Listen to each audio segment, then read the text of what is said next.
Before God elevates a man, he breaks him. Not to destroy him, but to rebuild him. Not to shame him, but to shape him. Because the weight of divine purpose cannot rest upon unbroken shoulders.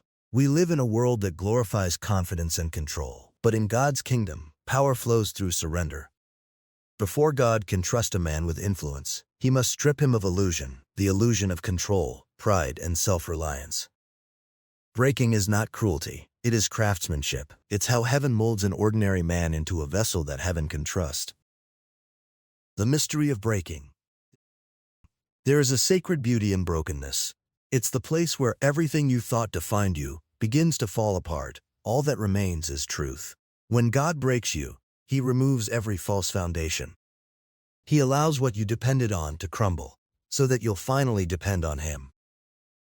We love to pray, "Lord, use me." But few realize that to be used by God means to be refined by God first. And refinement is not comfortable.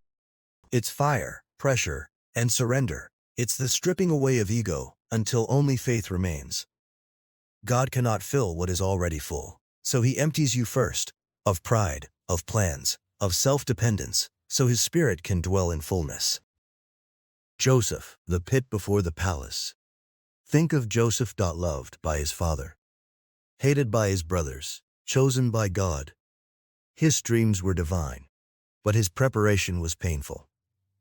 He was betrayed, thrown into a pit, sold into slavery, and forgotten in prison. But the pit was not punishment. It was preparation. God was stripping Joseph of his dependence on people, teaching him that his favor came from heaven, not men. In the pit, he lost comfort. In slavery, he lost control. In prison, he lost his reputation. And by the time he stood before Pharaoh, Joseph no longer needed validation, only obedience. When his brothers stood before him trembling, Joseph didn't retaliate. He forgave. "You meant it for evil," he said, "but God meant it for good." That's the sound of a man who has been broken and rebuilt. That's what the breaking produces: perspective, the ability to see purpose in pain. Moses, from prince to shepherd. Moses was raised in Pharaoh's palace, educated, powerful, respected. But when he tried to fulfill his calling by his own strength, he failed. He killed an Egyptian and fled into the desert. A prince turned fugitive. For 40 years God hid him in obscurity, 40 years of silence, 40 years of shepherding sheep instead of leading men. But the desert was his breaking ground. There, stripped of titles and applause, Moses learned the sound of God's voice. He learned humility, patience, and dependence. By the time the burning bush appeared, the self-assured prince had become a surrendered servant. He no longer said, "I can." He said, "Who am I?" And that's when God said, "I will be with you." The breaking moves you from self-reliance to God-reliance, from confidence in your gifts to confidence in his grace. David, the caves before the crown. David was anointed king as a boy, but the oil didn't take him to the throne. It took him to the caves. He served a king who wanted him dead. He hid in darkness, betrayed and forgotten. The throne could wait, his heart could not. In those lonely nights, David learned to worship without applause and to trust without evidence. Every psalm he wrote carries the tears of a man who met God in brokenness. And when he finally wore the crown, he ruled not with arrogance, but with empathy, because brokenness had taught him compassion. That's why David wrote, "The sacrifices of God are a broken spirit. A broken and contrite heart you will not despise." He understood that God does his best work through broken things. Job. When God strips to strengthen. Job's story proves that sometimes God breaks what he intends to bless. He lost his wealth, his children, his health, and his reputation. Even his friends couldn't understand the pain, but Job's suffering was not meaningless. It was refining, he said. "Though he slay me, yet will I trust him." And when it was over, Job didn't just receive double what he lost, he received revelation. He said before, "I had heard of you, but now my eyes have seen you." That is what breaking does. It moves you from knowing about God to truly knowing him. It's in your darkest night that his light becomes undeniable. Jesus, the ultimate pattern. Even Jesus was broken. Before resurrection came the cross. before glory came Gethsemane. He said, "This is my body, broken for you." In those words lies the divine pattern. Before there can be resurrection, there must be surrender. Before God can use you, He must first undo you. The olive must be pressed before oil flows. The grape must be crushed before wine is poured. The alabaster box must be broken before its fragrance fills the room. God's breaking is not rejection, it's release. It's what opens the vessel for His glory to flow through fragile humanity. Signs that God is breaking you. How do you know when God is breaking you? 1. When everything comfortable starts falling apart.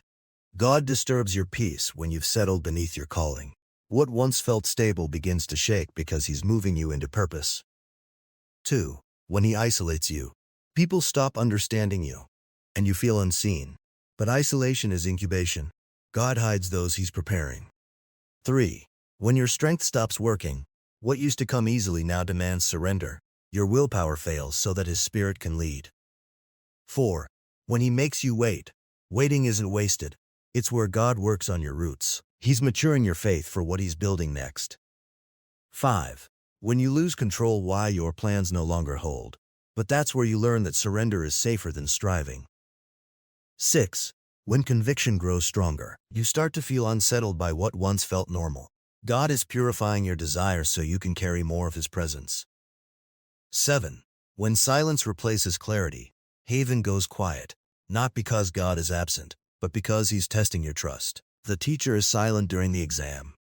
The beauty and power of brokenness. There's a tenderness that only broken people carry. Unprecedented and tingled messages of companies. You've been shattered and held by grace. You walk differently. You love softer. You judge slower. You listen deeper. You stop performing and start abiding. The broken man knows that strength isn't the absence of weakness. It's the presence of God. That's why Paul said, "When I am weak, then I am strong." God breaks the man He wants to use, so that when that man stands, speaks, and leads, it's no longer him, but Christ in him. Peter, the man who fell to rise. Peter swore he'd never deny Jesus, yet before dawn he did. The rooster crowed, and Peter wept bitterly.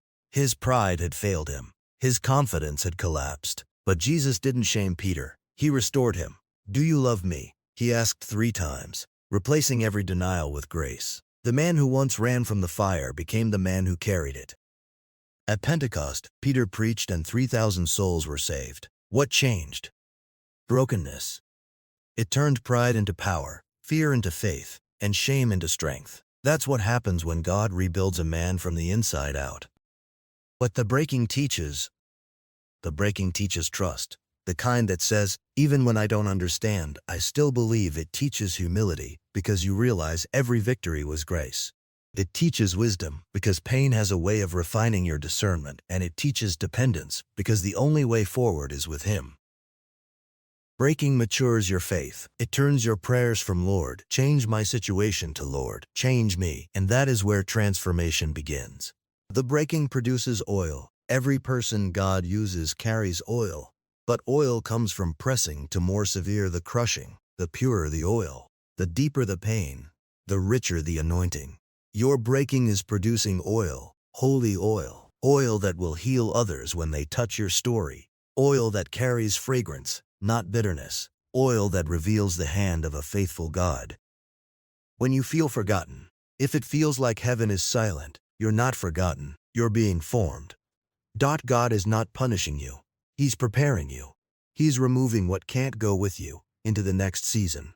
Because if He promoted you before He processed you, the blessing would crush you. But when the breaking is complete, you'll rise steady, sanctified, and strong. The potter and the clay. You are clay in the potter's hands. He knows exactly where to press, where to smooth, where to shape. The potter never discards the clay that resists him. He remolds it. He breaks it down to begin again. Every crack becomes a place where His light can shine through. Every scar tells a story of grace. And when He's finished, what once looked ruined becomes radiant. Let Him break you and remake you. Because the breaking is never the end. It's the beginning of your becoming. The final revelation. God breaks the man He wants to use. And when He's done, That man no longer chases applause or approval. He seeks obedience. He walks with quiet confidence because he's seen God's faithfulness in the fire. The breaking purifies your motives, sanctifies your heart, and magnifies His glory. When you've been broken and rebuilt, you no longer need to be seen. You just need to be sent to you. No longer need to be right. You just need to be aligned. And you no longer fear the breaking because you know it leads to blessing. Closing reflection. If you're in a season where everything is falling apart, you are not being buried, you are being planted. And one day, you'll thank God for the season that nearly broke you, because you'll realize it was the very thing that built you. The man who emerges from the breaking is not the same as the one who entered it. He's humbler, wiser, and softer. He's dangerous to darkness because he no longer fights for himself, he fights for God. So let the breaking do its work, because when it's over, you won't just survive, you'll shine. Not as who you were, but as who you were always meant to be. Before God uses you publicly, He breaks you privately. May you embrace the breaking and become the vessel heaven can trust. If this message spoke to your spirit, take a moment to subscribe to Secret Prayer Closet. Here, we share teachings, prayers, and revelations to help you walk closer with God, day by day. Leave a comment below if you're in a season of breaking. Let this community pray with you and for you. Remember, your breaking is not your ending, it's your beginning. God is still writing your story.